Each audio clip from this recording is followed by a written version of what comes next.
Hello student, एक बार फिर आपका स्वागत है वर्टेक्स क्लासेस में।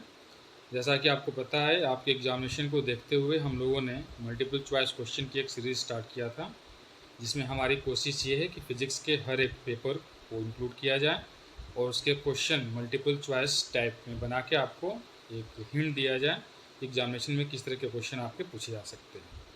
तो ये आपके यूनिवर्सिटी एग्ज़ाम के साथ साथ आगे चलकर कई तरह के ऐसे कंपटीशन में भी लाभदायक होगा, जिसके सिलेबस में आपके बीएससी या फिर एमएससी का जो कोर्स है वो इंक्लूडेड है। तो इसी क्रम में हम लोगों ने आज जो स्टार्ट करना है वो प्रैक्टिस सेट 3 का डिस्कशन करना है। इसके पहले 2 प्रैक्टिस सेट का डिस्कशन हो चुका है।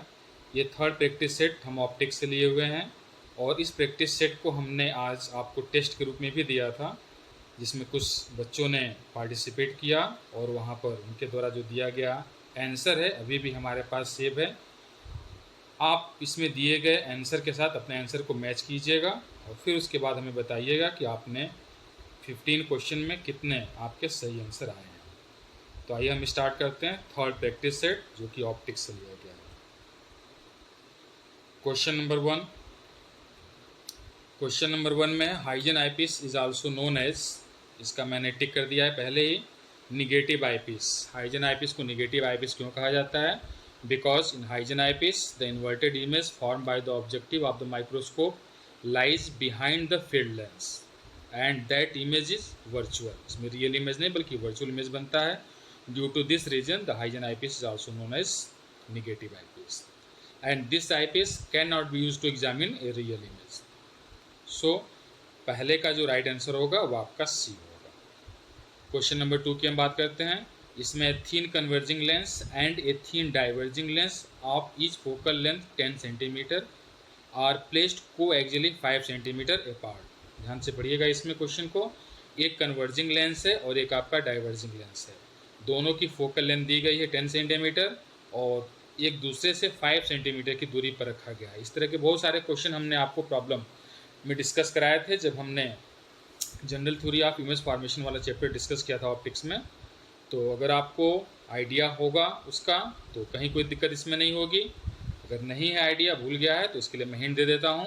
कन्वर्जिंग लेंस और डाइवर्जिंग लेंस इन दोनों के लिए फोकल लेंथ चूँकि सेम है, तो इसमें एक f1 की जो वैल्यू है वो कन्वर्जिंग लेंस के लिए 10 सेंटीमीटर होगा और f2 की जो वैल्यू है वो आपके डाइवर्जिंग लेंस के लिए -10 सेंटीमीटर होगा।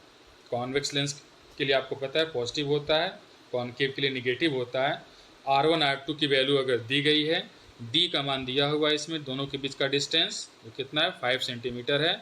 तो इसका फार्मूला आपको पता है 1/f is equal to 1/f1 plus 1/f2 minus D/f1 f2। इसमें मैंने पहले ही आपको कहा था टाइपिंग में दिक्कत होगी, मुझे सिर्फ एक शॉर्ट हिंट आपको प्रोवाइड करना है, इसलिए आप टाइपिंग पे बहुत ध्यान मत दीजिएगा, क्योंकि इस तरह की वीडियो में आपको एनिमेशन या किसी तरह का विजुअल इफेक्ट वगैरह देखने को नहीं मिलेगा, क्योंकि कम से कम समय में हम आपको ज़्यादा से ज़्यादा मैटर इसमें प्रोवाइड कर रहे हैं, इसलिए इतना टाइम नहीं मिल पाता है कि इसमें बाकी सारी सेटिंग हम लोग की करें। इसलिए मेन जो क्वेश्चन है उस पर हम कॉन्सेंट्रेट रहेंगे और उसका किस तरह से सोल्यूशन निकलेगा उसकी हम बात करेंगे। तो इस फार्मूले में, ये आपका फार्मूला पता है, नोन फार्मूला है, कॉम्बिनेशन ऑफ 2 थिन लेंसेज का 1/f is equal to 1/f1 plus 1/f2 minus D/f1 f2। D की वैल्यू दी गई है, f1 f2 की वैल्यू दी गई है, इजिली आप यहाँ से कैलकुलेट कर सकते हो। कॉम्बिनेशन का इक्विवेलेंट फोकल लेंथ पूछा जा रहा है, f की वैल्यू अगर आप इसको कैलकुलेट करते हो तो जो राइट आंसर आपका आएगा वो +20 सेंटीमीटर आएगा। +20 सेंटीमीटर आपका ऑप्शन सी है, इसलिए सी इसमें करेक्ट आंसर होगा। क्वेश्चन इसमें ऐसे भी बन सकते हैं कि अगर ये आपकी वैल्यू प्लस में आ रही है इसका क्या मतलब हुआ, माइनस में आ रही है इसका क्या मतलब हुआ। तो अगर ये वैल्यू प्लस में आती है तो लेंस सिस्टम के राइट साइड में अगर इमेज के बारे में क्वेश्चन पूछता है तो ऐसे केस में पॉजिटिव निगेटिव का मतलब होता है लेंस सिस्टम के राइट साइड या लेफ्ट साइड में आपका इमेज बनेगा, अगर इमेज के बारे में पूछता है तो। चलिए आगे तीसरे क्वेश्चन की हम बात करें। थर्ड क्वेश्चन है 2 lenses of focal length 8 centimetre and 6 cm are placed at a certain distance apart. If they form an achromatic combination, the separation between them is. तो आपको पता है कंडीशन ऑफ एक्रोमेटिज्म क्या होता है कि इन्हीं दो लेंसेज के लिए जो एक दूसरे से प्लेस्ड ए सर्टेन डिस्टेंस, कुछ दूरी पर रखे गए हैं, तो कंडीशन ऑफ एक्रोमेटिज्म में आपको पता है कि जो वैल्यू होती है डी की वो आपका बराबर होता है F1 प्लस F2 अपॉन 2। तो फोकल लेंथ दोनों की दी गई है 8 एंड 6 सेंटीमीटर, 8 प्लस 6 आपका 14 हो जाएगा, अपॉन 2 7 सेंटीमीटर इसका राइट आंसर होगा। दोनों के बीच का सेपरेशन डी के बारे में पूछ रहा है, तो इसमें 7 आपका ऑप्शन सी है, इसलिए सी आपका राइट आंसर होगा। Now for question number 4, the magnification is positive and greater than unity, what does it means. तो मैग्निफिकेशन आपको पता है m की जो वैल्यू होती है वो आपका I अपॉन ओ या इसी को आप v अपॉन यू के रूप में भी शो करते हो। इमेज की लेंथ अपॉन ऑब्जेक्ट की लेंथ होती है या इमेज की पोजीशन अपॉन ऑब्जेक्ट की पोजीशन होती है। तो यहाँ पे magnification is positive and greater than unity, तो ये आपकी जानकारी में होना चाहिए कि for virtual image the magnification is always positive and greater than unity. And वही अगर आप किसकी बात करोगे, मैग्निफिकेशन निगेटिव होगा, तो ऐसे केस में आपका जो इमेज होगा वो रियल होगा। तो वर्चुअल इमेज के केस में मैग्निफिकेशन पॉजिटिव होता है और रियल इमेज के केस में निगेटिव होता है। तो इसमें जो आपका पूछा गया है वह पॉजिटिव अगर दे रहा है तो इसका मतलब है कि वो वर्चुअल इमेज होगा। 4 का आपका ऑप्शन ए राइट ऑप्शन होगा। क्वेश्चन नंबर 5 की हम बात करें, यहाँ देखिए एक अच्छा क्वेश्चन है। इसमें देखिए दो लेंस का कॉम्बिनेशन तो हमने डिस्कस किया हुआ है, लेकिन यहाँ पे दिया है 3 लेंसेज दिए गए हैं। इन 3 लेंसेज का सिस्टम है और इसमें आपको क्या निकालना, find the position of the image in the following lens combination. तो इसको डिटेल तो मैं यहाँ पे सॉल्व नहीं करूँगा, लेकिन आपको मैं हिंट इसका देता हूँ, बिल्कुल ईजी है। हमने क्लासेस के टाइम में ये बताया था कि जहाँ पर भी इस तरह के क्वेश्चन हो, 2 थिन लेंसेज से रिलेटेड या थिक लेंस से रिलेटेड अगर नहीं है, तो ऐसे केस में आप क्या करोगे, एक एक लेंस का आप एनालिसिस करोगे। तो सबसे पहले इसमें आप पहले वाले लेंस को कंसीडर करोगे। पहले वाले लेंस के लिए जो लेंस का आपका फार्मूला होगा 1 अपॉन लेंस का जो फार्मूला होगा 1 upon v minus 1 upon u is equal to 1 upon f. इस फार्मूले से सभी लोग फेमिलियर हो। तो हम पहले लेंस का जब एनालिसिस करेंगे तो उसके लिए यू की वैल्यू आपको पता है 30 सेंटीमीटर, लेफ्ट है इसलिए यू की वैल्यू माइनस में होगा। यू की वैल्यू अगर नोन है और एफ की वैल्यू दी गई है प्लस 10 सेंटीमीटर, तो यू और एफ की वैल्यू अगर आप ले लेते हो तो पहले वाले लेंस के इमेज की पोजीशन आपको पता चल जाएगी। मान लीजिए कि वो आपका क्या है, V1 है। V1 कैलकुलेट हो गया। फर्स्ट लेंस का जो इमेज होगा वो सेकेंड लेंस के लिए ऑब्जेक्ट का काम करता है। तो सेकेंड लेंस के लिए ऑब्जेक्ट ये V1 होगा, इसकी वैल्यू नोन है और दोनों के बीच का सेपरेशन देखिए 5 सेंटीमीटर है। तो कैलकुलेट करने के बाद V1 की वैल्यू 15 सेंटीमीटर आती है, लेकिन 5 सेंटीमीटर दोनों के बीच का सेपरेशन है, इसलिए वो वैल्यू आपकी 10 सेंटीमीटर में आएगी। तो सेकेंड लेंस के लिए U2 आपको पता हो जाता है और F की वैल्यू दी गई है।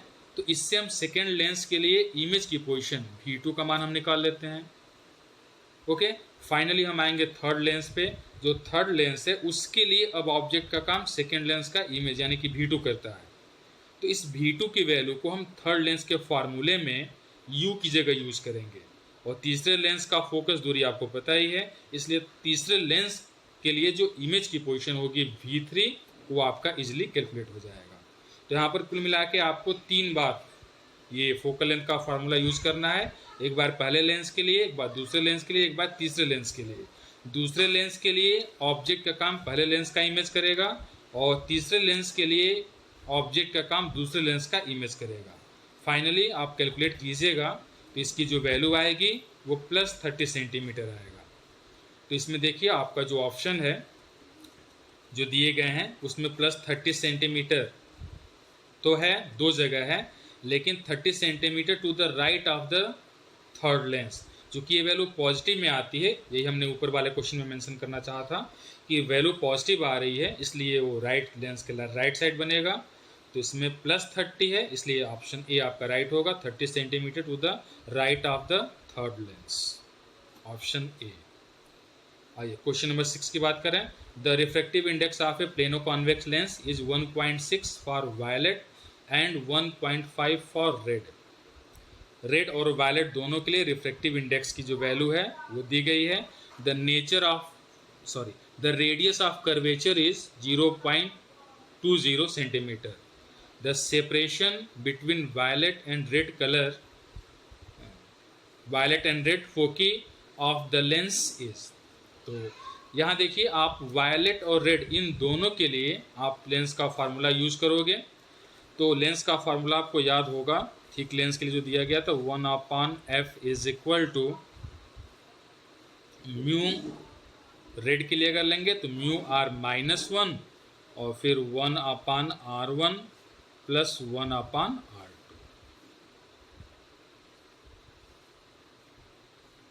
ओके, तो एक बार ये एफ आर आप निकालोगे रेड कलर के लिए। इस फार्मूले में देखिए म्यू आर की वैल्यू आपको दी गई है, R1 R2 की वैल्यू दी गई है। R1 की वैल्यू दी गई है, लेकिन चूंकि प्लेनो कॉन्वेक्स लेंस है तो आपको पता है कि प्लेन लेंस का जो रेडियस ऑफ कर्वेचर होता है वो इनफाइनाइट होता है, इसलिए R2 की वैल्यू आप यहाँ इनफाइनाइट रखोगे।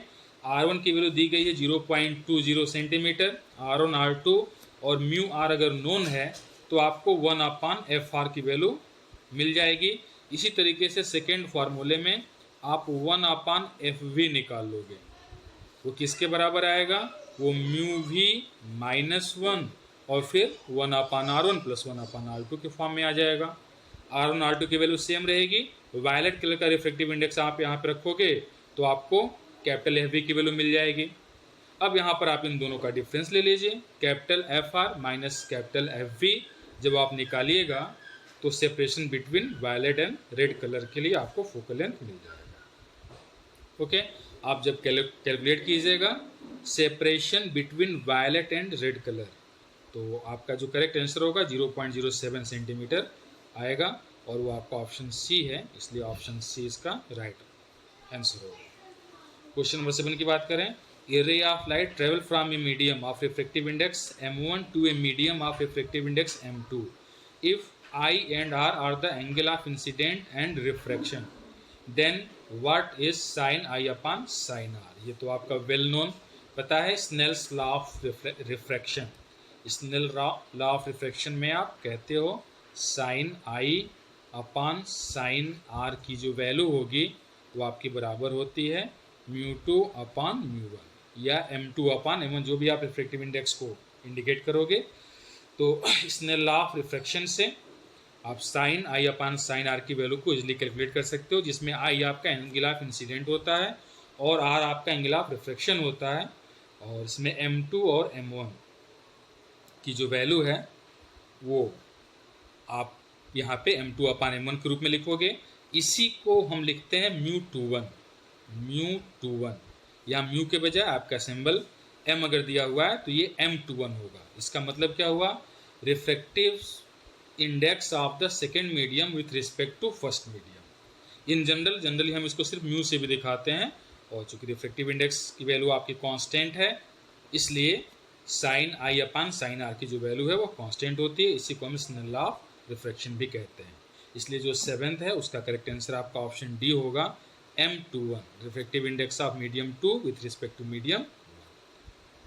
आइए क्वेश्चन नंबर 8 की बात करें। The velocity of light in water is 2.2 × 10⁸ metre per second, what is the polarising angle of incidence.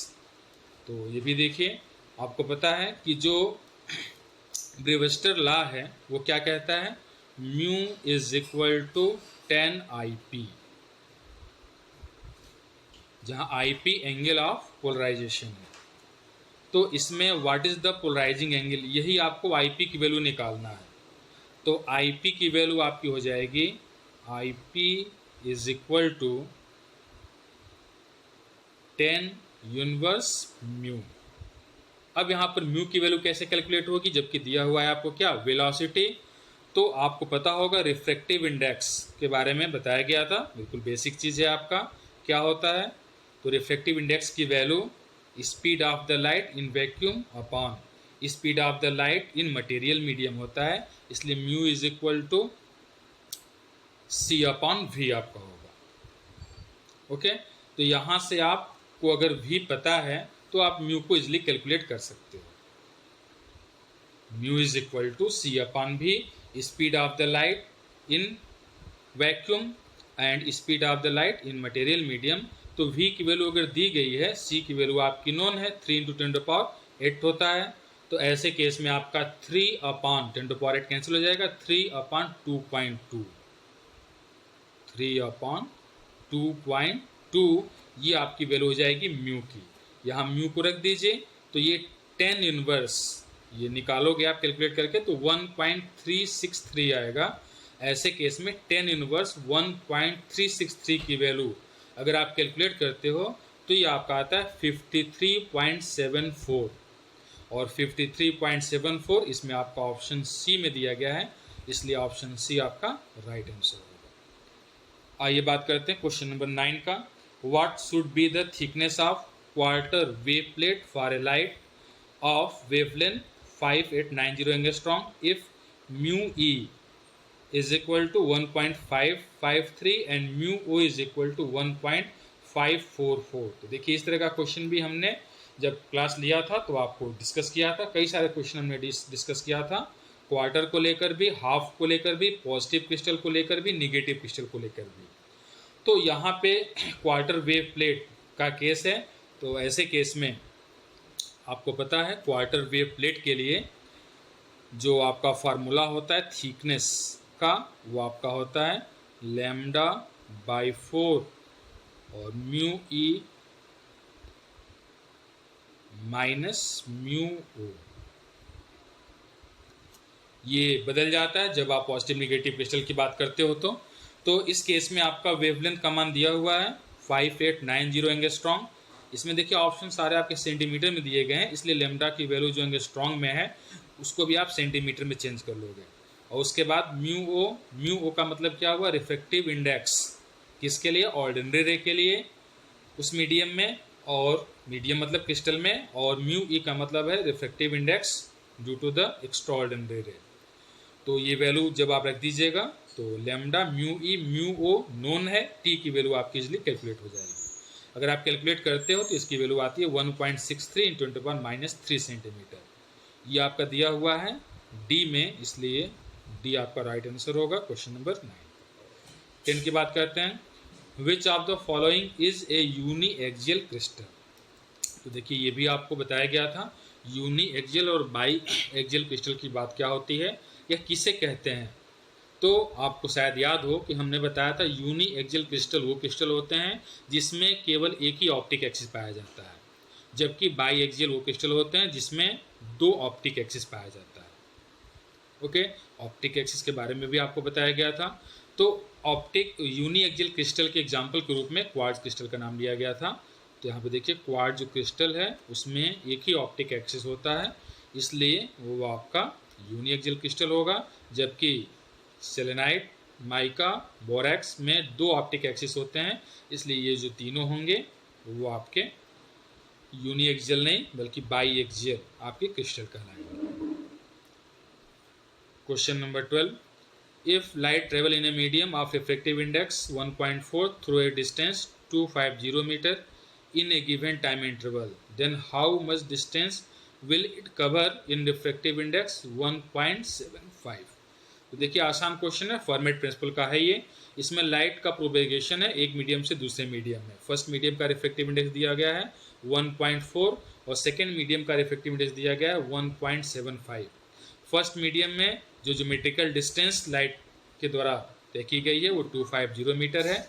तो आपको पता है ऑप्टिकल पथ की डिफिनीशन से म्यू इंटू एक्स की जो वैल्यू होती है वो कांस्टेंट होती है, यानी कि μ1 x1 is equal to μ2 x2। हमने इस पर न्यूमेरिकल भी आपको कराया था। तो यहाँ देखिए μ1 और x1 की वैल्यू नोन है, μ2 की वैल्यू नोन है, आपको x2 की वैल्यू कैलकुलेट करना है, इसलिए आप इस फार्मूले से कैलकुलेट कर सकते हो।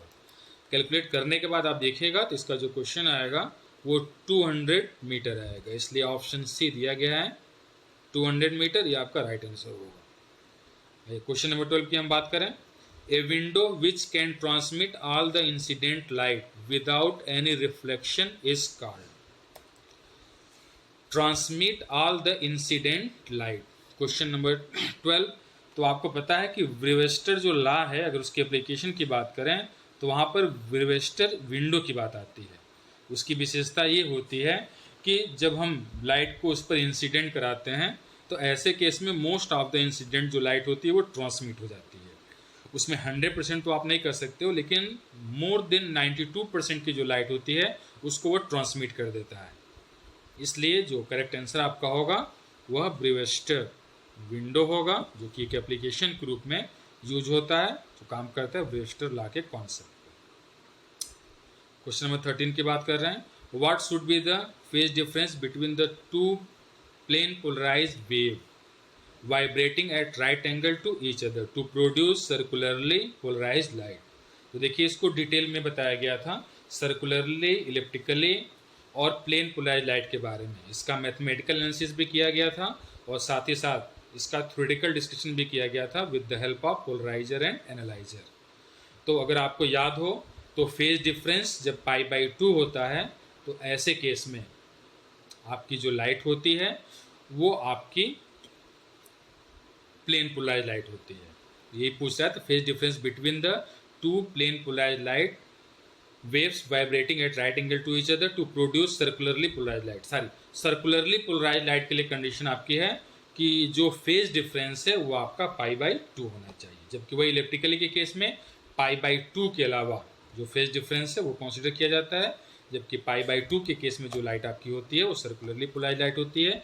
क्योंकि इस केस में जो आपका इक्वेशन आता है मैथमेटिकल सॉल्व करने के बाद, दो इक्वेशन आप बनाते हो दो वेव को लेके, और उससे फाइनल जो रिजल्ट आपका आता है उस रिजल्ट में जब आप फेज डिफरेंस π/2 रखते हो तो आपका जो मैथमेटिकल इक्वेशन है वो x² + y² = a² आता है, और वो इक्वेशन आपका एक सर्कल का इक्वेशन होता है, इसलिए जो आपकी लाइट होती है वो सर्कुलरली पोलराइज्ड लाइट होती है।